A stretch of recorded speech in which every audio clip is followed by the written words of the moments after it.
again. If you've just come in and been chatting on your phone, remember to turn it off. So I'm delighted to introduce Patrick Salland, talking about, from the Institute of Fine Arts, I should say, in case you can't read, talking about the Egyptian world at dawn, the flora and fauna of New Kingdom palatial paintings. And you know this is something very dear to my heart, so I'm absolutely looking forward to this paper. Thank you, Dr. Robbins. And there's definitely a reference to your work in here, so. How could I do this without mentioning you in some way? All right, good morning.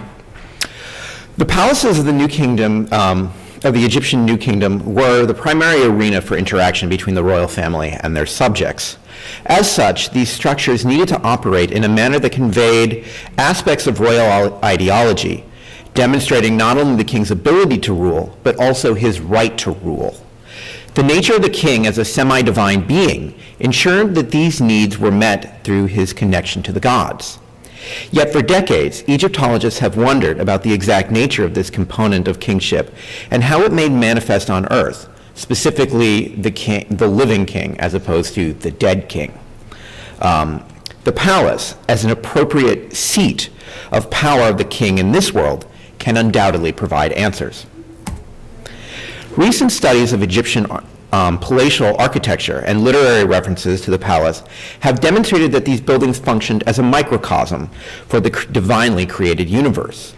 Yet details about which specific environments within the universe the palace was meant to replicate are scarce. Instead, one must turn to the mechanisms that were mostly responsible for transforming these mud brick buildings into complex mythological spaces. The words and images that adorned almost every surface. The walls, floors, and ceilings of the royal palaces of the New Kingdom were, like many buildings in ancient Egypt, covered with complex visual programs, mostly executed in paint on plaster. For more than a century, these paintings have been regarded as little more than an attempt to create a visually pleasing space for the king. Yet our new understanding of Egyptian palaces, as well as the transformative power of visual programs within Egyptian architecture, suggests that this was not the case. These paintings, as well as the furniture and architecture, operated within the palace to transform it into a mythological location that was inhabited by the king. These elements, therefore, provide a method for understanding and reconstructing this otherworldly seat of power. My dissertation research into the remains of image programs from palatial settings has identified several major thematic groups, including scenes of palatial activity, often focusing on the royal family, foreigners as symbols of domination, the most common being the ubiquitous bound foreigner set within the 9 bows, and heraldic motifs, such as this incredibly garish version from the king's house at Amarna. Yet the motif most often associated with palatial settings by Egyptologists, and apparently the most common, is representations of the natural environments. These scenes are found in all but 3 of the 10 excavated New Kingdom royal palaces, ranging in date from the reign of Amenhotep III to Ramses III.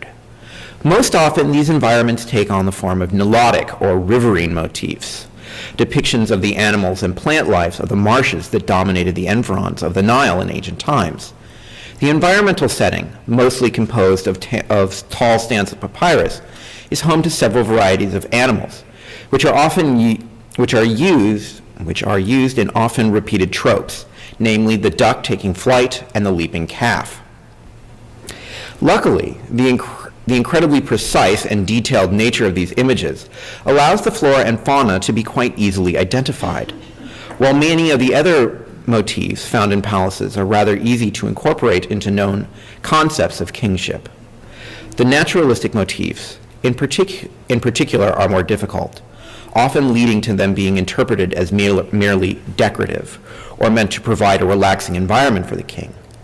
In light of the research touched upon in the introduction, these motifs must be better understood as part of a complex program intended to mimic the environment from which it was appropriate and necessary for the king to rule. Many depictions of these naturalistic motifs have been dubbed nilotic, focusing on a supposed location that is meant to be represented in the scene, specifically identifying them as depictions of the banks of the Nile. Yet does this identification hold up when we examine the details of the scenes? The flora and fauna of these naturalistic motifs can provide us with the best possible answer. The plant that dominates these scenes is the papyrus plant, or Cerberus papyrus. Egyptological literature has long identified these plants as having grown along the banks of the Nile. Yet this conclusion is difficult to make, considering the fact that the papyrus has been extinct in Egypt since the 1820s. In fact, all examples of the papyrus plant currently found in Egypt are descended from plants introduced to Egypt from Paris in the 1870s for the tourist trade and for ornamental gardens. Yet in July of 1968, the Egyptian botanist Mohammed Nabil el-Hadidi discovered a single stand of papyrus consisting of 20 plants in a swampy freshwater area on the outskirts of Risha Lake in Wadi Natrun.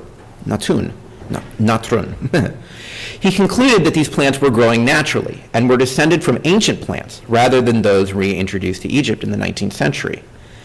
Based on his observations of the stand of papyrus, as well as comparisons with papyrus habitats in other parts of Africa, it was determined that the papyrus could not have grown along the banks of the Nile in large groupings, due primarily to the speed and force of the water. Instead, Hadidi concluded that the plants would have grown in what he termed back swamps, marshes that would have formed along arms of the Nile that branched off of the main body of the river during pharaonic times. Unfortunately, modern agriculture, irrigation, and damming and other human activities have changed the nature of the Nile Valley, eliminating these back swamps and much of the related flora and fauna. Yet papyrus was not the only plant found in these wall paintings. Most of the so-called nilotic scenes depict a band of water at the bottom of the wall, which we see down here. I forgot to bring a laser pointer. A band of black soil above, often interpreted as the riverbank, containing a wide variety of flowering plants, grasses, and sedges. Above this was an area typically composed of larger plants, usually papyrus, although occasionally with other sedges and reeds. Amongst these is the sedge Cerberus rotundus, a close cousin of the papyrus plant. Additionally represented is a rhododendron, known as the giant cane, as well as Phragmites australis, or the common reed. These are primarily found in the larger pitcher areas. While all of these plants are known from Egypt today and are often found along the banks of the Nile, they would have been far more common in the same back swamps as the papyrus plant. According to my research, the bands of water usually found at the bottom of these scenes only carried representations of the white lotus. Like the papyrus, the white lotus is no longer found naturally in Egypt, having disappeared completely in the 1960s. Yet Hadidi concluded that the white lotus, like the papyrus, would not have occurred in the fast-moving waters of the Nile, and would rather have been restricted to the lakes of the Nile Delta and the back swamps of Lower Egypt. The black bands included a number of different flowering plants. I was able to identify 11 different species of flowering plants and grasses from these banks, the most common plant species being the cornflower and the convolvulus, the incredibly highly debated plant that we see so often. An analysis of the different environments in which the 16 identified species of flora would have thrived shows that the majority would have been found in the back swamps along the banks of the river and canals, or in wet areas, soil that is continuously damp, with many plants occurring in 2 or more of these environments. Yet surprisingly, a large number of these plants cannot survive in wet or semi-aquatic conditions. The cornflower, for instance, is found almost exclusively in grain fields. Other plants, like the olive tree, grapevines, lettuce, and fava beans, are domesticated plants and would not have been seen growing wild in the back swamps. Several other species found in these scenes prefer desert or desert margin environments. Considering the attention to detail and the precision the artists of these palaces used to depict the plants in used to depict these plants in a manner that made them so easily recognizable, it seems unlikely that the artists would have been so careless in their selection of plants as to incorporate representations or to include plants that would not have been found in these swamps. Answers to this apparent enigma can perhaps be found in the animals represented in these scenes. The most ubiquitous animals are leaping calves and ducks taking flight, as I mentioned before. Cattle depicted in these scenes are always the domesticated variety and appear to be quite young. While in Upper Egypt, cattle would have been restricted to desert margins and pens, it is believed that in Lower Egypt, cattle were allowed to roam the marshlands during the winter. The most common bird in these scenes is the northern Pintail Duck, a species of waterfowl which is rather ubiquitous in Egyptian representations of ducks. These ducks are winter residents to Egypt and are known to congregate in wet environments such as lakes, rivers, and swamps. Unlike the pintail, the pigeon, one of the other more common birds seen in these motifs, is not an aquatic bird, but preferring to nest in desert cliffs. Indeed, the representations of pigeons found in the green room at the North Palace of Amarna, which we see here, which show the birds perched upon papyrus stalks, is completely against their nature. Pigeons rarely perch in trees, preferring to cling to rocky outcroppings or to walk on the ground. The only two other species of birds known from palatial scenes are found only once, in the green room of the North Palace at Amarna. The first is the bird identified by Norman Daguerre Davies as a shrike, which is most likely a masked shrike. Shrikes are winter visitors to Egypt and, like the pigeon, prefer dry desert environments, rarely venturing into the Egyptian floodplain. The pied kingfisher, on the other hand, which is also a winter visitor to Egypt, lives near the water where it catches fish by diving at them, as it's seen doing here in this representation, once again from the green room of the North Palace. Two genera of fish are present in the Nilotic scenes, tilapia and mullets. While the tilapia is present in the Nile River at all times of the year, favoring the Nile Delta, the mullet is an ocean-spawning fish, inhabiting the Nile Delta only from January to June. All of the birds, with the exception of, I just jumped ahead. The preferred environment of the identified species of animals are even more varied, with less than half being found near swamps, rivers, or wet areas. This strongly suggests that the plants and animals selected to inhabit these scenes were selected not because of their connection to any particular environment, but rather due to their associations with something else. We must therefore turn away from geographic setting for these scenes and instead focus on temporal settings. All the birds, with the exception of the pigeon, which is a year-long resident, are migratory, only coming to Egypt during the winter months. Likewise, the mullet, an ocean-spawning fish, enters the Nile Delta only from January to June, when it is not spawning. Similarly, all of the plants identified from these scenes are either growing or flowering during the winter months, with the exception of the grape, which is actually the primary wine-producing season is during the winter. So, the behavior of the leaping cattle and the pintail ducks taking flight, the two most common animals seen in these naturalistic motifs, can shed further light on the setting. Gay Robbins has pointed to similarities between the actions of the leaping calves and the flying ducks, and the great hymn to the Aten, the major religious text of the Amarna period, supposedly composed by Akhenaten himself. The text details the effects of the rising sun upon the land, which wakes from its slumber, and I quote, "The whole land they do their work, all flocks content with their pasturages. Trees and grasses flourish, birds are flown from their nests, their wings adoring your caw, all small cattle prance upon their legs. All that can fly, up and alight, they live when you rise for them." Yet there's still more to be seen here. And here we go. Cattle are not commonly known for their agility, and as such, the image of the leaping cow seems rather uncharacteristic to the animal that are quite often thought of as being lumbering or clumsy. Yet cattle do in fact exhibit leaping behavior, as seen in this video. Biologists studying the behavior of cattle had determined that this leaping behavior, which they'd refer to as play activity, occurs when young cows are exposed to novel environments. In modern agricultural practices, this behavior occurs primarily in the spring, when dairy cows are released from winter barns into pastures.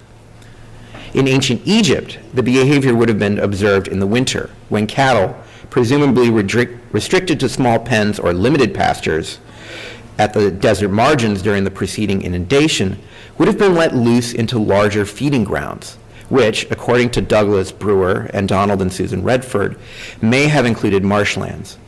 Additionally, these animals were probably corralled during the night, either in pens or into groups, to be released back into open grazing in the early morning. As such, this leaping behavior would have been most commonly observed at dawn in the early winter. Studies of the behavior of pintails in the winter environmental conditions, similar to those found in the Nile Valley, determine that the birds are most social in the early hours of the morning. The vast majority of flocks congregate immediately before the sunrise and spend the first 2 hours of the day feeding, courting, and preening. This is also the time when they are engaged in the greatest amount of locomotion, such as taking to the air, the activity in which they are most commonly engaged in palatial representations. Pigeons, another commonly represented bird, are also most active and vocal in the hours immediately after sunrise, as any New Yorker with a fire escape can tell you. Both mullets and tilapia would have risen to the surface of the water during these same early hours of the morning, and thus would have been the most commonly noticed by Egyptians at this time of day. This is also why, even to this day in Egypt, the majority of fishing is carried out around dawn. The behavior amongst fish would have led to the fishing birds, like the pied kingfisher, to hunt primarily in the morning. Further support to this early morning setting can be found with the lotus. While the blue lotus is the most commonly represented lotus in Egyptian art, no examples of the blue lotus are found in these naturalistic depictions from palaces. Instead, the scenes include only the white lotus. The white lotus is a night-blooming plant, its flowers closing in mid-morning. Meanwhile, the blue lotus flowers open later in the morning and are open throughout the day, and would therefore not have been open at dawn. While the setting is easily identifiable by the band of water and the papyrus as a swamp fringing the Nile River, the inclusion of plants and animals that would not have been found here indicates that the artists were trying to convey both time and space, with certain elements, namely the before-mentioned bands of water and aquatic marsh plants, as indicative of place, with other plants and animals, such as pigeons and cornflowers, as indicators of season, while other elements provide for the identification of a specific time of day. This evidence suggests that the plants and animals selected were done so with great intention, to indicate that the scene is a representation of dawn on a winter day in a swamp. What exactly is the significance of this setting? In Egypt, the winter was the season of Paret, the season of emergence. During this season, the flood waters would have receded from the inundated lands, and small hillocks would have emerged from the waters. The emergence of these mounds of earth would have been seen as a symbolic reenactment of the rising of the primordial mound from the limitless waters of Nun. According to Egyptian cosmogonies, the mound was surrounded by marshes, just as we see here. The placement of the activities at dawn is characteristic of certain solar cosmogonies of the New Kingdom, and therefore identifies the scene as the primordial mound at the time when the sun first rose over the mound. Additionally, in the creative world, the mound became the Akhet, or horizon, the liminal zone between this world and the water skies inhabited by the gods. The Akhet that was made manifest in the palace is the horizon that surrounded the primordial mound at the moment of creation, and most specifically, the moment in which the sun first arose over the newborn earth. Thus, we can see the palatial Akhet as a cosmogonic location, representing not only the land that acts as the liminal zone between this world and the heavens, but also freezing the Akhet in time, so that it will continuously exist at this moment of solar creation and rebirth. What then are we to make of these depictions as part of the palaces? By the extensive use of representations of the Akhet throughout the palace, we can assume that the palace of the New Kingdom was viewed not as existing in this world, but rather as creating a small portion of the cosmogonic Akhet within the built environment. It was from here that the king lived and ruled, existing not in this world, but rather in the space where this world and the world of the gods and men intersected. Considering the role of the king as a semi-divine figure and the intermediary of the gods, there is no more appropriate place. How then are we to integrate the other common palatial motifs within the overall setting of the cosmogonic Akhet? The solar hymns of the 18th dynasty make reference not only to the activities of animals, but also to the activities of men, describing the morning duties of the herdsmen and other human figures. These activities are described in the text as good and proper. This touches upon one of the key aspects of the newly created world in Egyptian mythology, that it was free from the chaotic and dangerous forces that would come to pollute the human world. At the moment when the sun first rose above the primordial mound, creation was in a state of divine perfection and order, which the Egyptians called Ma'at. Thus we can understand the inclusion of representations of palatial activities and the subjugation of foreign figures, like the human figures described in the solar hymns. By placing the activities of the palace within the cosmogonic Akhet, they were endowed with Ma'at, thus leading all activities of the king and his palace divine legitimacy through their association with Ma'at. The subjugation of foreign figures, themselves representations of chaotic elements of the universe, further support this idea of the divinely ordered world, where the chaotic elements are brought under the foot of the king, quite literally in this case, as the king would have trod upon the pathways of bound foreigners painted on the palace floors. Thus we see the palace enacted as an intermediary location necessary for housing the living king. The king exists not only in the liminal world that borders our own, but he also exists within the solar cosmogonies at the moment in which the sun first rises over the earth. This lends the king the power to rule in a twofold measure. First, as the intermediary between humanity and the gods, his decrees carry divine authority. Likewise, because they happen in a moment of divine perfection, perhaps the only moment of Ma'at on earth, or with the exception of temples, they are to be seen as a component of divine justice, and therefore beyond critique. These scenes, with their carefully chosen flora and fauna, represent a sense of selective reality, one in which the denizens are chosen not for their associations with real-world locations, but rather as identifiers of both temporal and physical setting. I'm almost done. The naturalistic scenes are integral in establishing the cosmogonic and cosmological framework of the palace as a whole. The mythological framework, working in conjunction with the rituals of kingship and palatial architecture, were the forces that enabled the palace to function as a vital instrument of kingship in ancient Egypt. Thank you.